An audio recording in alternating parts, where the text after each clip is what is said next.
కర్ణాటకలో కొన్నాళ్లుగా కొనసాగుతున్న కుర్చీ పంచాయతీ కొలికి వచ్చినట్టే కనిపిస్తోంది. 6 గంటలకు పైగా సుదీర్ఘంగా కొనసాగిన వాదనల్లో సీఎం సిద్ధరామయ్యను కుర్చీ దిగిపోవాలంటూ హైకమాండ్ చెప్పినట్లు టాక్. జాతీయ రాజకీయాల్లో సిద్ధరామయ్యకు అవకాశం ఇస్తామంటూ ఆఫర్ ఇచ్చినట్లు తెలుస్తోంది. సిద్ధరామయ్య ప్లేస్లో డీకే శివకుమార్ సీఎం అయ్యే ఛాన్స్ ఉంది.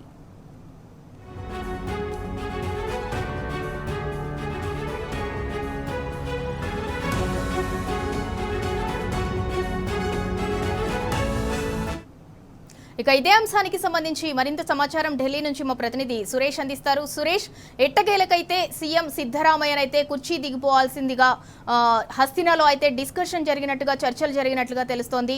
ఇక నెక్స్ట్ సీఎం ఎవరనేది దానికైతే తెరపడినట్టు డీకే శివకుమారే నెక్స్ట్ సీఎం అని కూడా టాక్ వస్తుంది. దానికి సంబంధించి అప్డేట్ ఏంటి? ఇందులో ఇవాళ కర్ణాటక కుర్చీల రాజకీయం కాంగ్రెస్ హైకమాండ్ సీరియస్ గా చర్చించింది. ఇందులో మొత్తం ముఖ్యమంత్రిగా కొనసాగుతున్నటువంటి సిద్దిరామయ్య, మరోవైపు ఉప ముఖ్యమంత్రి డికే శివకుమార్లతో రాహుల్ గాంధీ, మల్లికార్జున ఖర్గే, కేసీ వేణుగోపాల్ సమావేశమయ్యారు. ప్రస్తుతం మనకు అందుతున్నటువంటి విశ్వసనీయ సమాచారాల మేరకు రాజ్యసభకు సిద్దిరామయ్యను పంపించి డికే శివకుమార్ కు ముఖ్యమంత్రి పదవి ఇచ్చే దిశగా ఈ సమావేశంలో దాదాపుగా 6 గంటల పాటు జరిగినటువంటి సమావేశంలో నిర్ణయించినట్టుగా విశ్వసనీయ సమాచారం. దీనికి అధికారికంగా మాత్రం కేసీ వేణుగోపాల్ కొట్టివేయడం జరుగుతుంది. తాము రాజ్యసభ అలాగే ఎమ్మెల్సీకి సంబంధించి పార్టీ సంస్థాగత వ్యవహారాలు రాబోయే అసెంబ్లీ ఎన్నికలపైన చెప్పడం జరుగుతుంది. సిద్దిరామయ్యను సీఎం పదవి నుంచి తప్పుకొని రాజ్యసభకు వెళ్లాలని సూచించినట్టుగా తెలుస్తుంది. అయితే ఈ సమావేశంలో కాస్త తను మొండి పట్టుతో 136 మంది ఎమ్మెల్యేలో 100 మంది తనకు మద్దతున్నారని చెప్పి సిద్దిరామయ్య పట్టుబడడంతో కాస్త అసహనంతోనే రాహుల్ గాంధీ సమావేశం నుంచి బయటికి వెళ్లిపోయినట్టుగా కూడా మనకు అందుతున్నటువంటి సమాచారం. రాజ్యసభలో ఎన్ని గురించి చర్చించామని చెప్తున్నప్పటికీ ఈ రోజు జరిగినటువంటి సమావేశం ముఖ్యమంత్రిని రాబోయే అసెంబ్లీ ఎన్నికల కోసం క్రియాశీలకంగా ఉన్నటువంటి వ్యక్తిని తీసుకోవాలనే ఉద్దేశంతో ఈ సమావేశంలో ప్రధానంగా చర్చ చేశారు.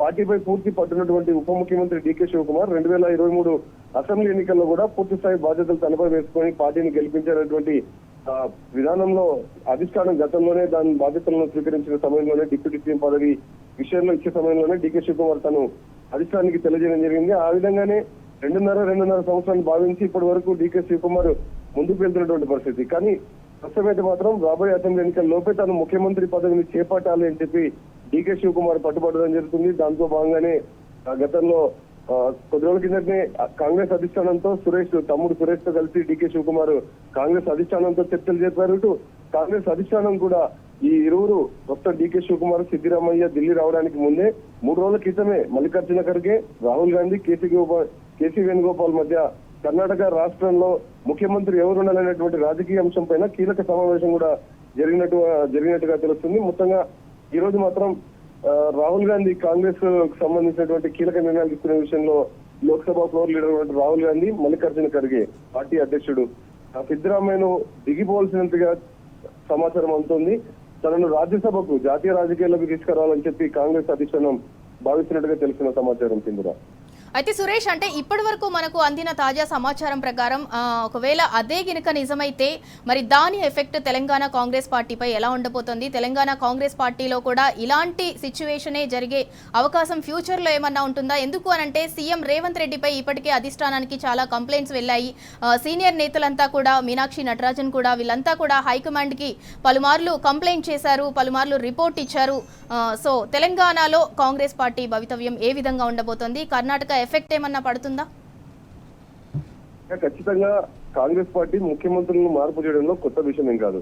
గతంలో స్వతంత్రం వచ్చినప్పటి నుంచి రాష్ట్రాల్లో అధికారం పొందుతున్నటువంటి కాంగ్రెస్ ముఖ్యమంత్రులను చాలా సింపుల్ గా తమ పదవి నుంచి పక్కకు పెట్టి కాంగ్రెస్ అధిష్టానం కొత్త వ్యక్తులను ఎంచుకున్నటువంటి సంఘటన గతంలో ఉమ్మడి ఆంధ్రప్రదేశ్ సమయంలో కూడా మనం తెలుగు రాష్ట్రాల్లో చూడడం జరిగింది. ఇప్పుడు ప్రస్తుతం కూడా కర్ణాటకలో ఇదే సిచ్యువేషన్ కనపడుతుంది.